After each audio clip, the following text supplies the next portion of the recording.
po yung aming pang 7 days. Bali 1 week na po kami ngayon. Ngayong Tuesday. So ito na po yung finish ng 1.5. So pinano ko yung kila ma'am kasi ina-approve ko. Kasi sa usapan namin sa scope of work namin, 1.5 po talaga siya. Kahit yung dito sa likod. So yung bali, ang tuloy lang dyan, yung poste. So, yung ano lang kasi namin dyan, yung usapan is 1.5. So, ito yung pedestrian lane. Ay, pedestrian lane. Charot. Pedestrian gate. Then, ito yung main gate. Yung yan, sa garage. So, ito, pina-approve ko sa kanya kanina kasi baka may revision. So, baka may plan siyang paano dyan. So, sabi niya, okay naman daw. Kasi kaninang umaga pa yung gawa. So, pina-approve ko kasi kay ma'am para just in case basa pa siya, pwede pa kami magtanggal kung medyo pababaan niya sana. So, pero okay na sa kanya. So, ayan, go na yan. So, kikinisin na lang po yan. Then, post, tuloy-tuloy na lang. Then, ayan, nagbubuhos sila ng poste. Nakailang poste kayo lang? 3? Ha? 4? 5 ka dyan. Saan ang pang 5? Mata?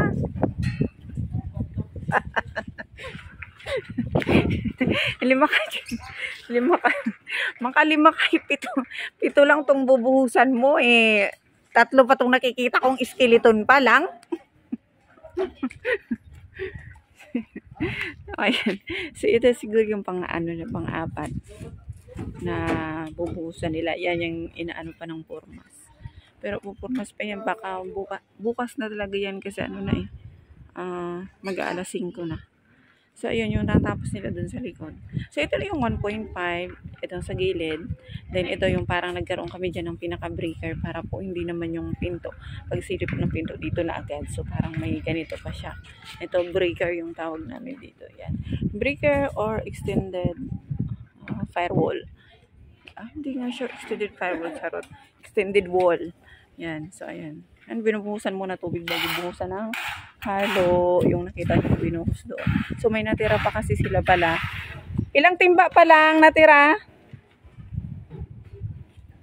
So, yun. Ibubuhos nila doon.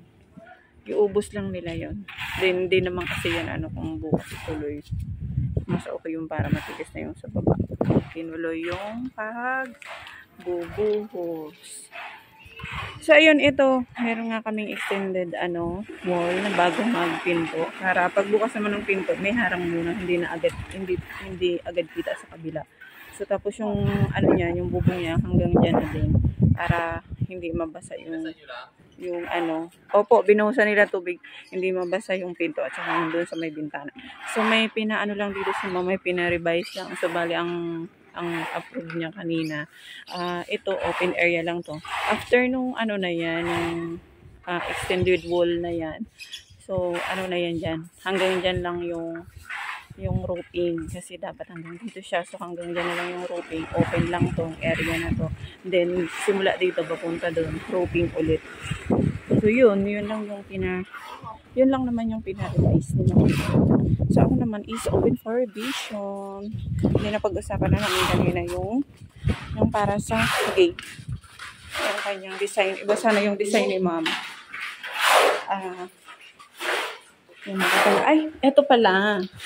Wow, sinong nagtibag? Sinong nagtibag niyan lang? Talagang inubos mo sa isang araw lang. So, ayan. Natibag na po yung, yung CR. So, ayan. Nakita nyo, sininsil na din isa-isa yung tiles. So, bali ito, sisinsilin pa namin itong mga, ng water line. Yan. Then, tatakpan. Dapat nakatago siya. Para po, pag kininis yan, hindi nakalitaw. So, ayan. Ito po yung ng iba. Para daw, pag inulit sa CR is, hindi na matibay. Hindi po. Kasi po, beam na po talaga yan, antes pa man yung CR. Panghuli na po yung CR ginagawa. Kaya po, wala siyang connection doon para sa yung ikatibay ng second floor. Kasi po, may na po talaga yan. Tingnan nyo nga po. Hindi walang nakaano na bakal. So, ayan. Ilang peraso lang din po kasi talaga ang bakal. So, ayan. So, ito bubuhusan para pantay dito sa flooring. Then mag-a-add kami dito ng 2 dalang outlet kasi dalawa lang kasi yung outlet na yan. So, ayan. So, mag-a-add na lang kami. Mag-a-add kami lang guys. Para hindi naman ano. Kasi parang ito yung plan ni sir na magiging working area. So, ito yung sa likod. Tapos na to lang, no? Yan. Tapos na yan, buhos. After kasi ng buhos na yan, yung buhos ng poste, magta-trusses na. Then, bubong. So, ito okay na rin. Okay na rin yung sa dulo. So, ayun yung ongoing nila. Ay, sorry. Ayan. Oh, maalikabok yan. So, yan yung ongoing nila ngayon. Mga ano na kaya yan, G? Mga kalahati na, G? G! Kalahati. Wala pa? Edi, pwede na yan. Bukas na lang. Para tigas na siya, baba. Para hindi na ano. So, ayan, kung makikita nyo, nilalagyan nila ng sako. Kasi, syempre, hindi naman ma-perfect yung ano niya. May mga siwang-siwang. So, tumatagas yun. Pero tubig lang naman. Hindi kaya yung puro. Yan, o. Yan. Sa ilalim na nakikita. Yan. So, ayan, sinisiksikan nila ng ano yan, ng mga ano ng sako. Yan.